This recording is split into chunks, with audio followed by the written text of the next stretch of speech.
Vamos lá, gente. Antes de tantas impressões que eu tenho para compartilhar aqui, que inclusive fizeram com que a minha noite passada tenha sido praticamente insone, eu queria dividir um preâmbulo, né, antes de entrar nos pontos principais do vídeo, um preâmbulo que não vai ser tão rápido assim, dividindo em dois pontos. O primeiro é muito rapidinho, o segundo nem tanto, mas que eu acho muito necessário que eu faça. O primeiro é para poupar o seu tempo, caso você seja torcedor do Flamengo e tenha vindo aqui achando que vai ser um vídeo com uma divisão de tempo equilibrada para os dois times desse jogo. Não vai ser, eu estou aqui como tricolor jornalista, evidentemente, e não como jornalista tricolor. Então, evidentemente, há vários outros vídeos que você pode buscar, outras análises, então eu queria poupar o tempo caso você tenha vindo para isso. O segundo ponto, e esse é mais direcionado a quem acompanha o canal com um pouco mais de frequência, que acompanha o meu trabalho um pouco mais de perto, eu sei que eu não falo de Fluminense aqui, eu não faço um vídeo exclusivo para o Fluminense aqui no canal há bastante tempo, o que não é muito legal porque eu sei que deixa uma impressão ruim. Eu falei nas boas e agora eu larguei nas mais, fazendo referência àquela faixa linda da nossa torcida. É uma impressão, tá? Não é verdade, mas eu sei que deixa essa impressão.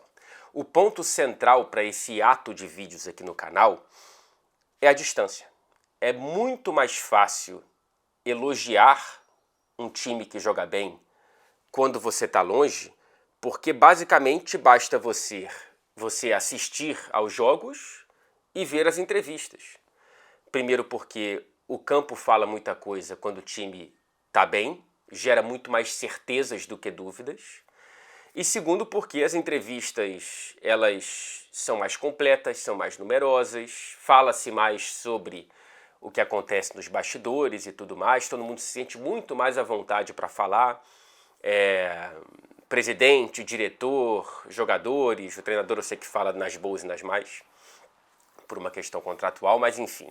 É muito mais fácil, portanto. Quando o time vai tão mal quanto nesse primeiro semestre de 2024, é muito mais difícil fazer uma análise à distância, porque os jogos deixam muito mais dúvidas do que certezas e as entrevistas minguam. Há quanto tempo, por exemplo, você não vê o Mário Bittencourt dando uma entrevista? É um momento difícil de ser decifrado mesmo. É difícil, é esquisito. Eu tenho muitas dúvidas sobre o que está acontecendo. E no meio de mais dúvidas do que certezas, eu preferi ficar calado. Assim, para que é que eu vou traçar impressões muito pouco precisas com tanta distância num momento tão ruim? Por que é que eu estou fazendo esse vídeo, né, dado esse ato? Porque eu quero falar principalmente do Fla-Flu, mas usar o Fla-Flu como objeto das minhas impressões para esse primeiro semestre de 2024. É um vídeo muito mais de desabafo e, repito, de impressões. É a minha impressão, é a minha opinião, não tem informação. Esse ato anterior também é por conta de uma certeza que o silêncio ele só comete erros quando ele vira omissão. E como eu não sou personagem para me omitir, eu sou apenas um observador, o meu silêncio não cometeu nenhum erro nesse período. Eu não cubro o dia a dia do clube. Eu não estou no CT, eu não estou no Maracanã, eu não faço perguntas para o Diniz, eu não me relaciono com as fontes, com os jogadores. Então, tem muita gente muito mais bem informada do que eu, trabalhando no dia a dia, fazendo vídeos e escrevendo reportagens e tudo mais. Então, por isso me senti muito à vontade para me retirar de cena num momento tão turbulento. Agora voltei porque consegui, depois de um tempo, assistir alguns jogos em sequência. Cara, dos 34 jogos do Fluminense na temporada, seja por trabalho ou por descanso, eu não assisti a mais da metade. Eu assisti, sei lá, a 10, 11, 12 jogos do Fluminense. Então, eu tenho muito menos proximidade, inclusive dos jogos, do que quem assiste a todos eles e principalmente de quem vai ao Maracanã, né? Eu gostaria muito de poder estar no estádio ou ter acesso àquelas câmeras mais abertas de quem de fato faz análise, para entender um pouco mais da movimentação do time ou da falta de movimentação do time, com a bola, sem a bola, enfim. Pela transmissão tradicional de TV fica muito mais difícil e quando você está no estádio fica muito mais fácil você observar tudo que acontece fora de onde a bola está, né? É essa a introdução que eu queria fazer. Eu vou fazer um vídeo com muito cuidado para não pisar fora da linha do que eu consegui ver nesses, entre aspas, poucos jogos que eu vi e tentando pegar o Fla-Flu como uma parte do todo. Antes de entrar no jogo por si só, eu preciso, infelizmente, falar da arbitragem. E dividir uma opinião que, enfim, é controversa, é polêmica, dentro da torcida do Fluminense especialmente, porque o jogo foi decidido por um pênalti que para mim foi bem marcado. Eu não vejo falta do Bruno Henrique no Calegari. Não vejo, cara. Não consigo ver. Inclusive, também não vi falta do Ganso no Davi Luiz no primeiro tempo. E eu não consigo entender quem viu falta num lance e não viu no outro. Sabe? Porque são lances, para mim, de natureza muito similar. São lances de jogo de corpo com um pouco mais de extensão do braço, né? Tanto do Ganso no Davi Luiz quanto do Bruno Henrique no Calegari. Que essa extensão do braço, ela, na minha visão, ela mora numa linha tênue entre o jogo de corpo e o lance faltoso, né? Eu não consigo entender quem acha falta em um e quem não acha falta em outro. Eu não achei falta em nenhum dos dois. E na queda do Calegari, ele, acredito que de maneira acidental, ele realmente trança a perna do Bruno Henrique. Se ele forçou a queda, se ele aproveitou o contato para cair, ou se foi o suficiente para ele ser derrubado, eu não sei. Mas de qualquer forma, sem querer também é falta e para mim foi um pênalti bem marcado. Eu prefiro, e quem acompanha meu trabalho já percebeu isso, já deve ter discordado de mim várias vezes, eu prefiro um jogo de futebol com menos faltas marcadas. É claro que há um limite e muitas vezes o meu principal objeto de trabalho, que é o futebol inglês, ele exagera na permissividade do jogo físico, mas eu prefiro o erro para esse extremo do que para o extremo que eu acredito que a gente tenha como natureza imposta já há algumas décadas no futebol brasileiro, cara. Assim, é um negócio... Eu tenho alergia à arbitragem das faltinhas, sabe? Eu não estou dizendo que quem achou falta num lance ou em outro seja adepto das faltinhas, tá? Não estou misturando as duas coisas. Inclusive, deixa eu repetir aqui, é a minha opinião, você pode ter a sua e isso é ótimo pra gente sentar, tomar uma cerveja e debater. Mas eu tenho alergia à arbitragem de faltinhas porque ela piorou o futebol brasileiro. Assim, um dos principais problemas do futebol brasileiro é a arbitragem das faltinhas. Porque, por exemplo, me diz quando que um time que tenha como característica a pressão alta na saída de bola do adversário, quando ele consegue executá-la com sucesso no Brasileirão. Porque geralmente quando o atacante encosta no zagueiro que está saindo com a bola, o árbitro já marca a falta porque é conveniente para ele marcar. Isso é um horror, isso atrapalha o jogo. Inclusive eu achei, deixa eu ver o nome do árbitro do Fla-Flu, a arbitragem do Rafael Rodrigo Klein, boa. No jogo, né? Assim, a gente pode discordar aqui dos lances mais controversos, mas eu achei ela boa porque ele permitiu com que o jogo fluísse, ele permitiu com que a linha alta de marcação do Flamengo na saída de bola do Fluminense fosse bem executada, ele permitiu com que... Ele não foi adepto das faltinhas que travam tanto o jogo. Aliás, eu acho um ponto terrível também, que é o pós-jogo, concentrado somente na arbitragem, as mesas redondas, que só falam de arbitragem, acho horrível de assistir, acho horrível de participar quando tem que participar, a não ser que seja um erro crasso. Quem acompanha a Premier League vai lembrar do Tottenham e Liverpool né, da posição do Luiz Dias, se eu não me engano foi gol do Luiz Dias, a posição do Salah, não vou lembrar dos detalhes, mas aquilo é um erro crasso que precisa de fato ser debatido e ser reprovado. Mas quando você tem um lance interpretativo, eu acho um horror que você transforme aquilo no grande vilão da rodada, no grande vilão daquele ponto do debate. Mas eu entendo por que isso acontece. Primeiro, porque dá audiência, né? A curto prazo funciona porque dá audiência. Porque você aperta o botãozinho do torcedor, daquele botão do tribalismo mais puro e bárbaro, assim. E isso dá audiência, né? E segundo, a longo prazo, isso para mim tem um efeito corrosivo, que você, por apertar esse botãozinho tantas vezes, você cria gerações de pessoas que acreditam em teorias da conspiração, assim, um negócio que eu acho realmente muito, muito, muito ruim para a saúde do futebol brasileiro. Aliás, eu fui chamado no Twitter por alguns tricolores, hein, de menos tricolor, porque eu não vi falta do Bruno Henrique no Calegari. Assim, então, por eu ter uma opinião diferente dessa pessoa, eu sou menos tricolor.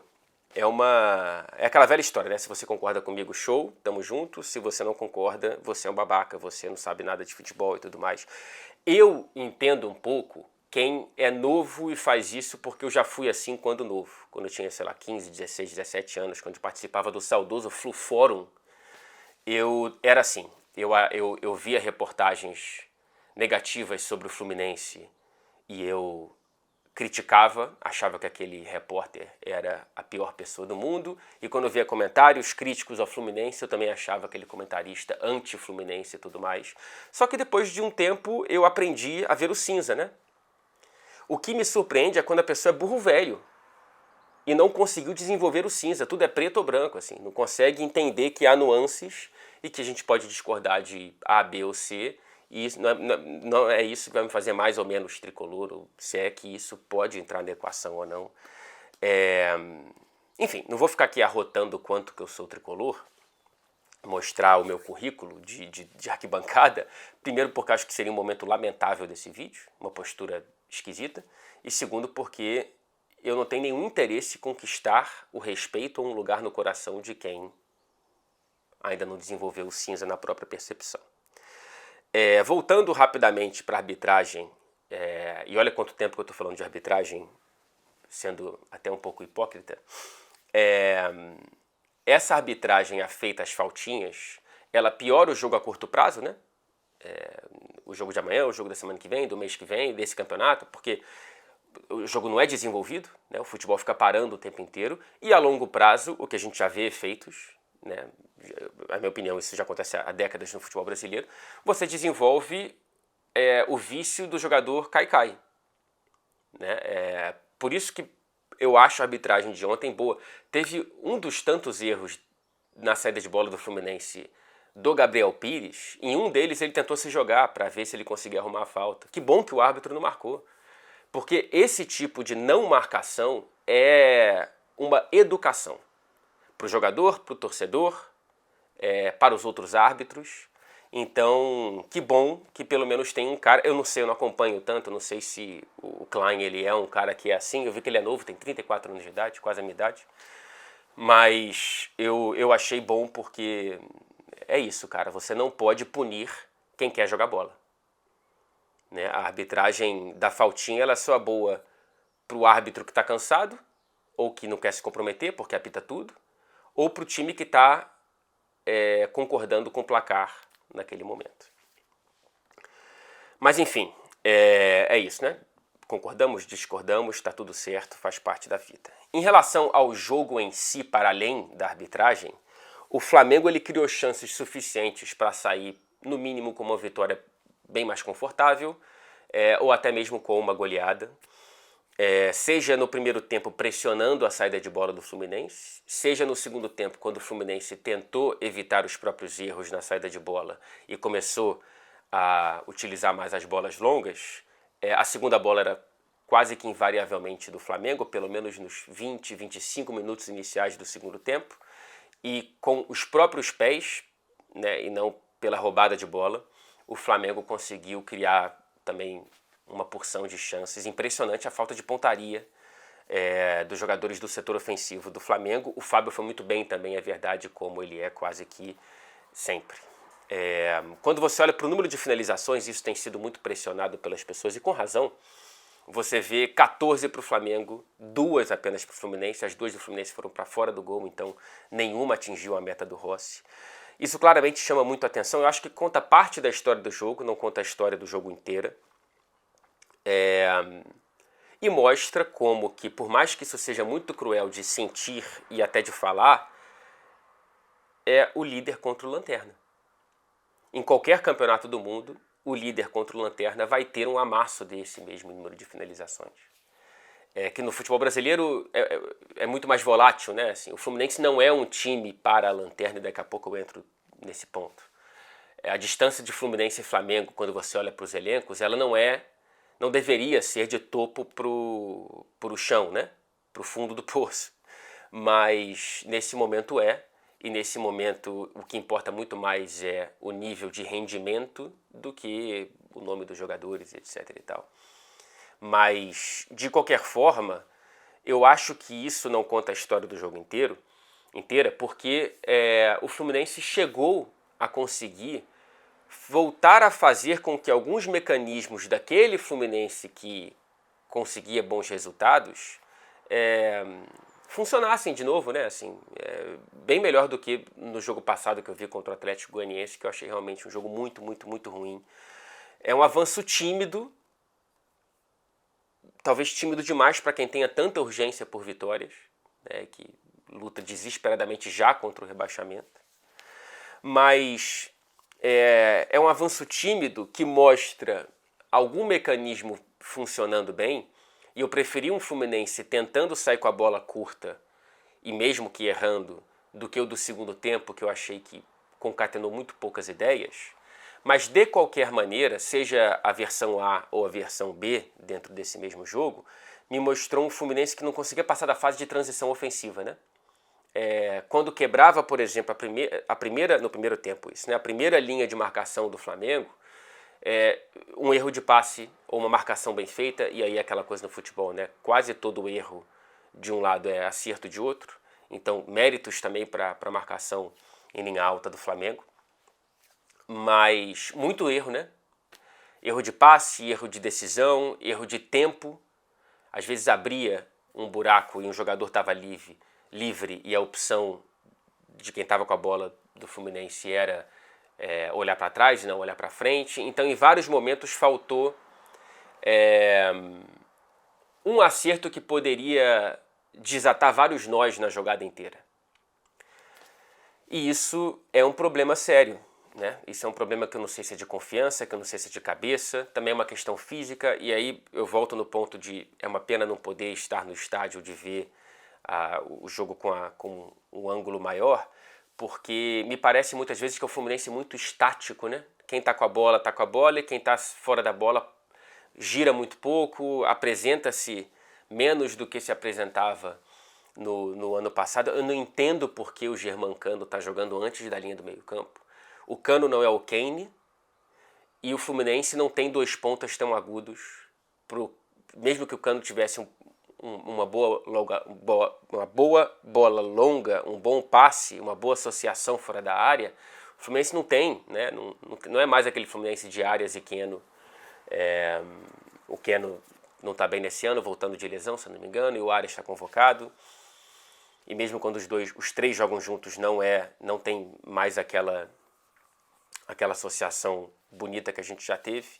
Enfim, não entendo porque o Cano está vindo tanto. Então, me parece que é um Fluminense que conseguiu, pelo menos nesse jogo, dar uma corrigida em alguns elementos iniciais, né, da jogada, da construção do ataque, mas que não passou da terceira página. Isso é um problema e acarreta nesse número bizonho de finalizações. E a saída de bola foi aquilo, se ficar o bicho pega, se correr... Quer dizer, se correr o bicho pega e se ficar o bicho come, né? porque é isso, tentou jogar curto, pressão do Flamengo, várias chances. Tentou jogar a bola longa, o Flamengo pegava a segunda bola e também criou várias chances. Então foi um negócio muito difícil. E acho que, mais uma vez, né, esse jogo como parte do todo da temporada até aqui, desse primeiro semestre, é um primeiro semestre absolutamente indefensável, né? Absolutamente indefensável. Da mesma maneira que os 2 últimos anos, eles foram muito acima das expectativas, das minhas expectativas, pelo menos. Você teve uma 3ª colocação no Campeonato Brasileiro 2 anos atrás. Você teve uma 7ª colocação, que não é, oh meu Deus, mas ainda assim está acima da folha salarial do Fluminense quando você olha para a tabela de grana. Era um Fluminense de meio de tabela conseguindo resultados acima do que o dinheiro no futebol conseguiria justificar. E uma 7ª colocação, claro, andando de mãos dadas com uma campanha histórica com o título da Libertadores. Então, da mesma maneira que esses 2 anos eles foram incríveis, esse está sendo inacreditável, né? São os 2 polos da barra de incredulidade. A gente foi incrível e a gente está inacreditável. O que explica esse primeiro semestre? Eu não consigo achar respostas de longe, eu não consigo ver que quem está perto também consiga explicar. Gente, o Fluminense é o lanterna do Campeonato Brasileiro, 0 ponto somado fora de casa, é o 15º pior ataque, com 10 gols marcados. E isso é um número com uma ilusão positiva, porque abaixo do Fluminense estão Inter e Grêmio, que tem menos jogos do que o Fluminense. É a 2ª pior defesa, com 19 gols sofridos. É o 2º time que menos finaliza. A minha impressão, assistindo aos jogos do Fluminense que eu assisti, é que o time desaprendeu a defender e desaprendeu a atacar. É um time que parece que está sempre no meio do caminho. E isso é desesperador. Desesperador. E aí, cara, eu vou entrar no ponto central de todos os debates de torcedores do Fluminense nesse momento, e já há algumas semanas, alguns meses, que é a demissão ou não do Fernando Diniz. E aí, mais uma vez, provavelmente eu vou ser acusado de menos tricolor. Se o Fluminense for rebaixado, eu vou ser um dos corresponsáveis por morrer abraçado com o Fernando Diniz. Mas eu não acho que a demissão seja o melhor caminho. Um ponto muito básico para mim de pensar é quem viria. Dentro das opções possíveis, eu não vejo nada que faça sentido. Um outro ponto básico, eu não consigo ver esse elenco se encaixando com outro estilo de trabalho. Me parece um elenco formado e montado para o Fernando Diniz. Eu posso estar redondamente enganado, e se o Diniz for demitido amanhã e daqui a 2 meses eu assistir aos jogos do Fluminense com outro treinador e estiver dando certo, aqui ó, vou fazer a minha meia-culpa e tá tudo certo. A vida de palpites é essa. Mas como o futuro a gente não sabe o que vai acontecer, desses mais de 2 anos do Diniz nessa segunda passagem pelo Fluminense, a maior parte do tempo deu certo. Então, eu prefiro tentar encontrar respostas com o Fernando Diniz do que já buscar outra solução. Eu sei que para os padrões do futebol brasileiro, o Diniz já foi, já lhe entregaram mais tempo do que o normal, e as coisas parecem estar ou estagnadas, ou evoluindo, ou evoluindo a passos de formiga, né? Depende da visão de cada um, eu estou mais para a terceira. E isso é desesperador, dada a tabela do Campeonato Brasileiro. Gente, lutar contra o rebaixamento é uma realidade inaceitável para esse Fluminense. Inaceitável. Não existe isso, né? Aliás, estamos entrando no segundo semestre e eu imagino que qualquer tricolor, se tiver que apertar um botão entre escolher permanência na Série A, mais um título da Libertadores ou mais um título da Copa do Brasil, só para colocar 2 coisas que parecem uma fantasia, um delírio nesse momento, eu aperto o primeiro botão sem nenhuma dúvida, permanência na Série A. E estar nessa situação já é um absurdo, né? Eu não estou falando que o Fluminense tinha que entrar nesse ano e conquistar todos os títulos e estar brigando com Flamengo e Palmeiras. Gente, o dinheiro no futebol é algo que tem até um livro muito bom chamado Soccernomics, que explica muito como que ele dita muita coisa. Então é, entre aspas, obrigação do Flamengo estar brigando pelo título do Campeonato Brasileiro. É obrigação também do Palmeiras, apesar de estar degraus abaixo do Flamengo, até onde eu sei. Mas enfim, o Fluminense também tem a obrigação de não estar brigando contra o rebaixamento. Ponto. Ponto. Ponto. Ponto pacífico, inclusive. Então é um absurdo estar nessa situação em que já estamos fazendo conta, né? Para ver quando que vai chegar ali aos 40 e tantos pontos, se é que vai chegar. É uma loucura, cara. É uma loucura. Mas ainda assim, eu acho que é o Fernando Diniz que tem que achar as respostas.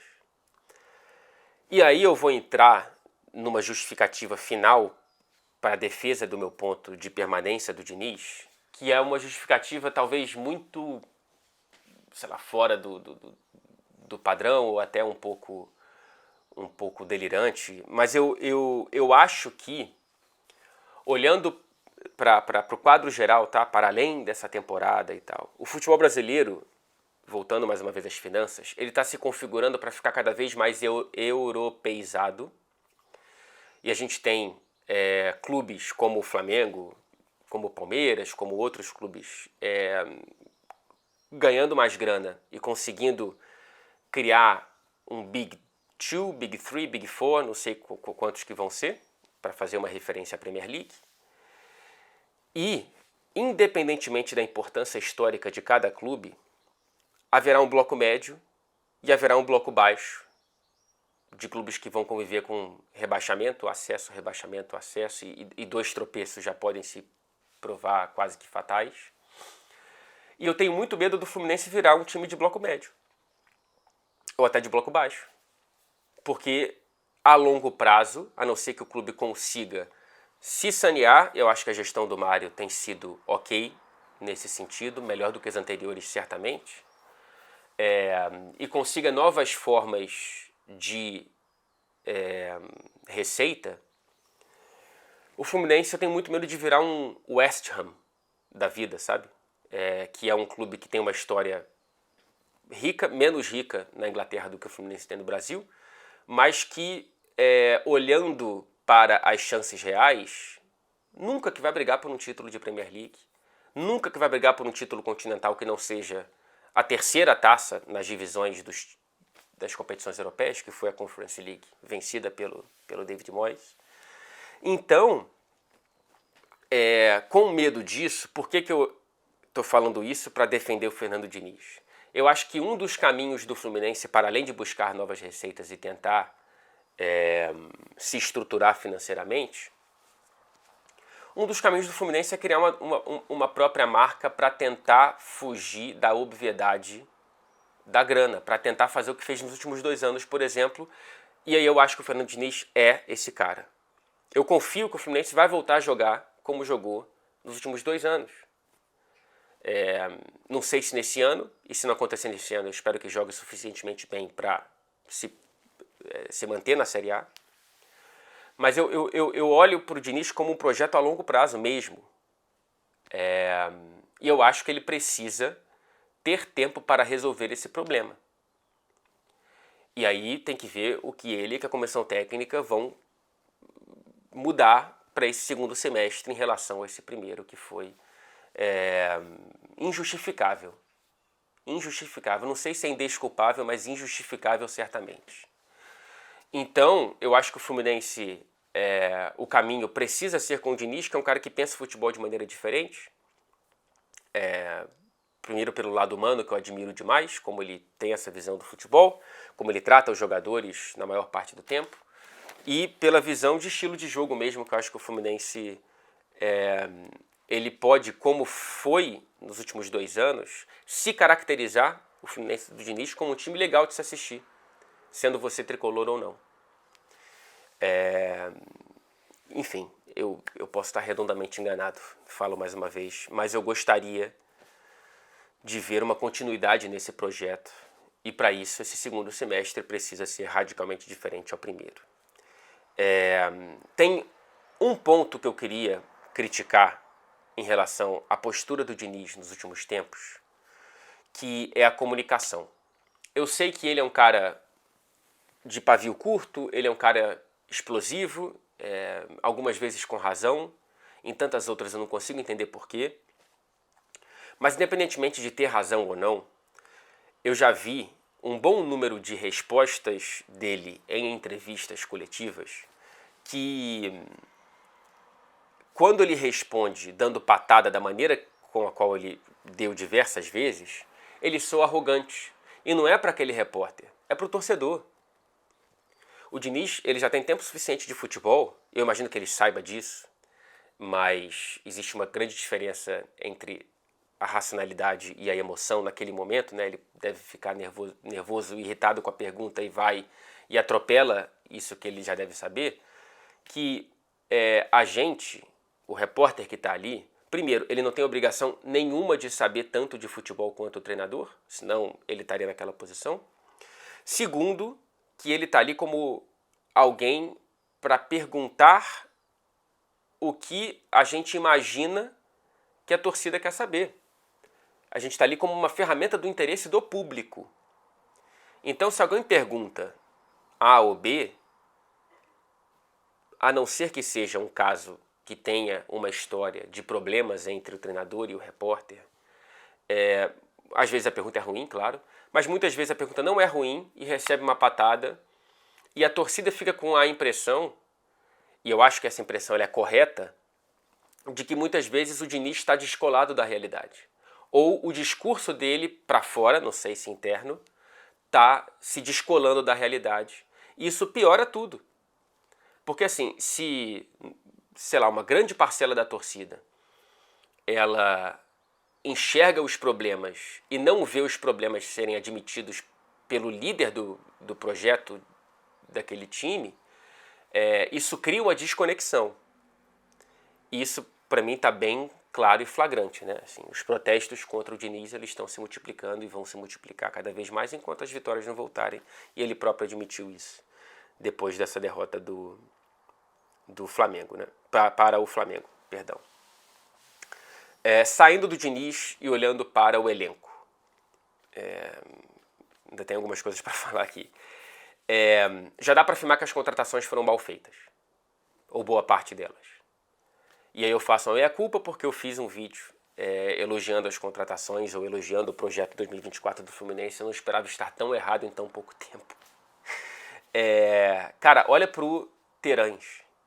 14 milhões e 12 jogos completos, pegando a minutagem dele, né? Cara, o Fluminense não é um clube que pode jogar 14 milhões no ralo. Não pode. Não pode.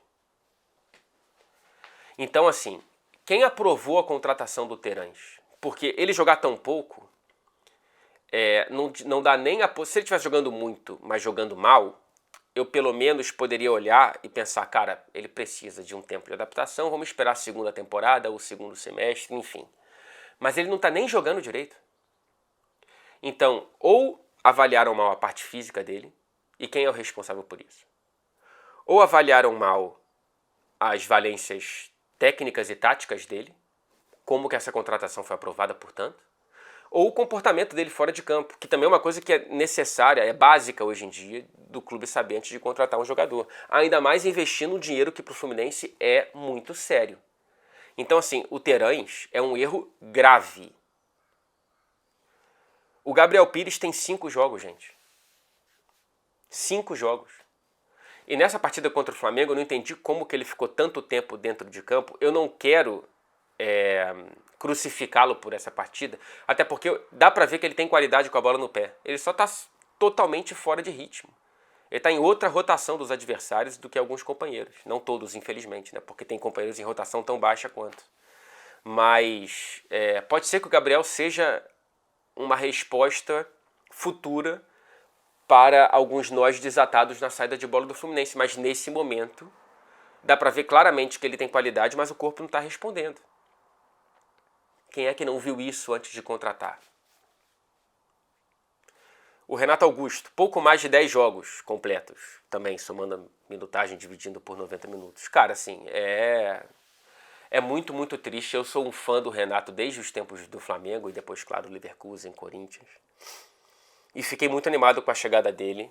E eu vejo um Renato, acima de tudo, desanimado.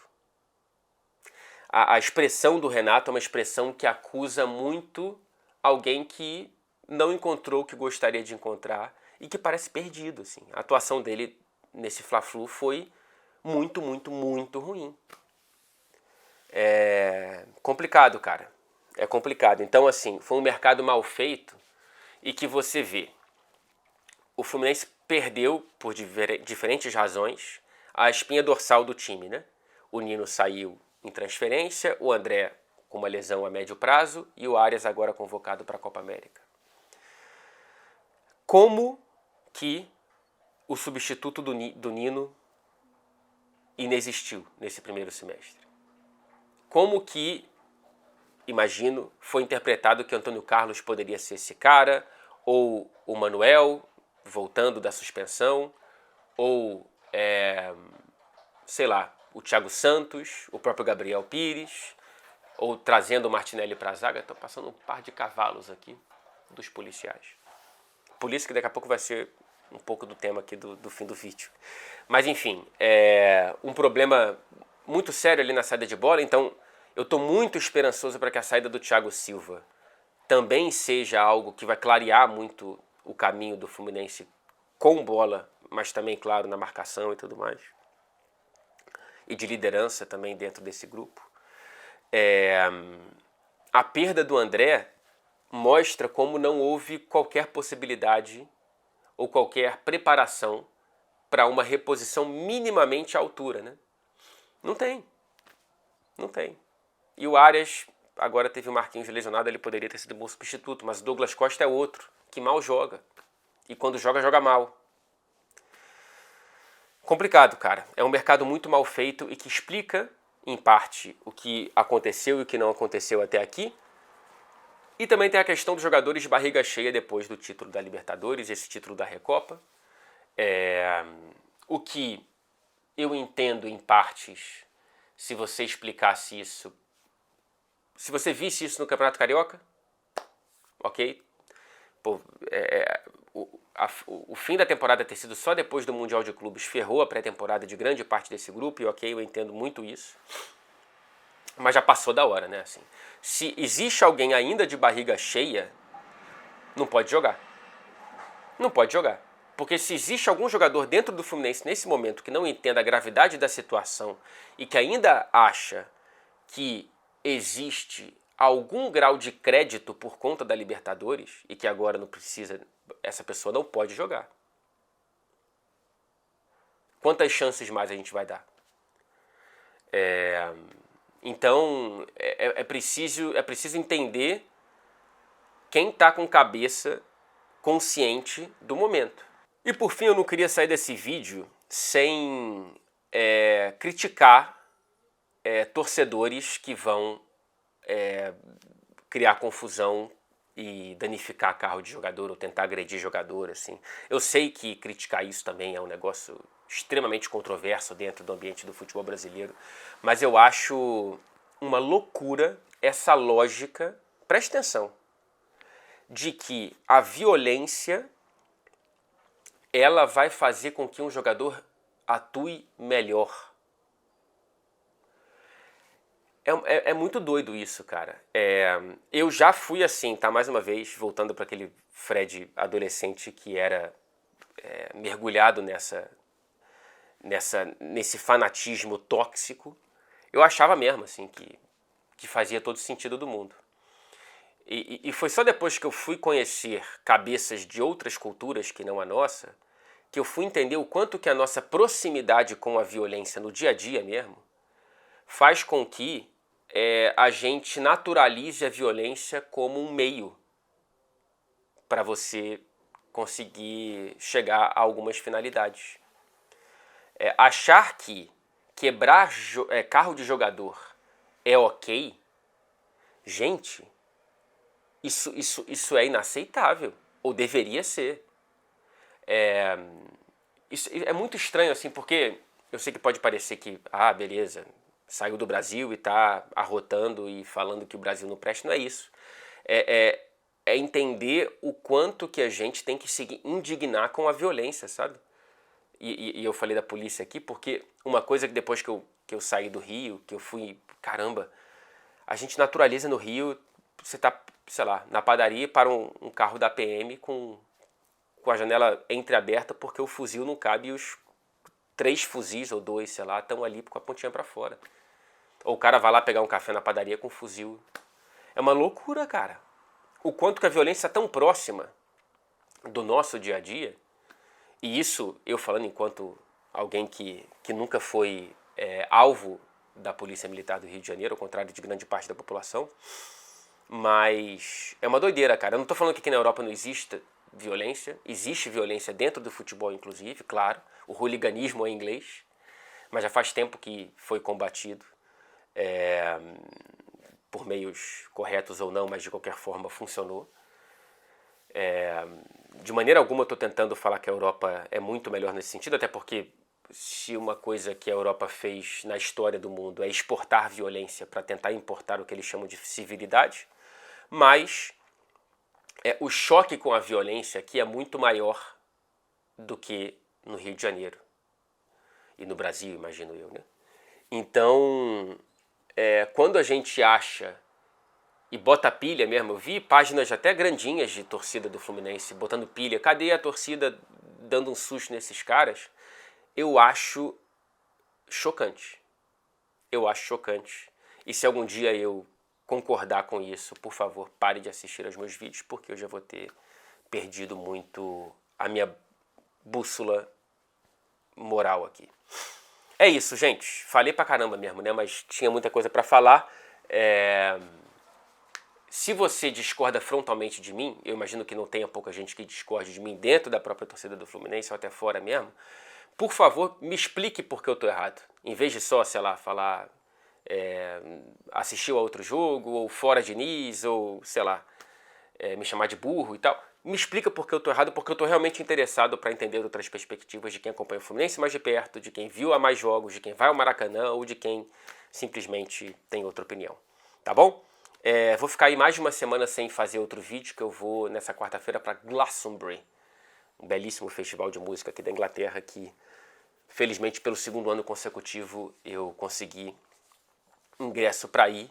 Então, a depender do estado que eu voltar, é bem possível que eu fique mais de uma semana sem postar nenhum vídeo aqui no canal. Portanto, até o próximo, seja lá quando ele vier. Valeu!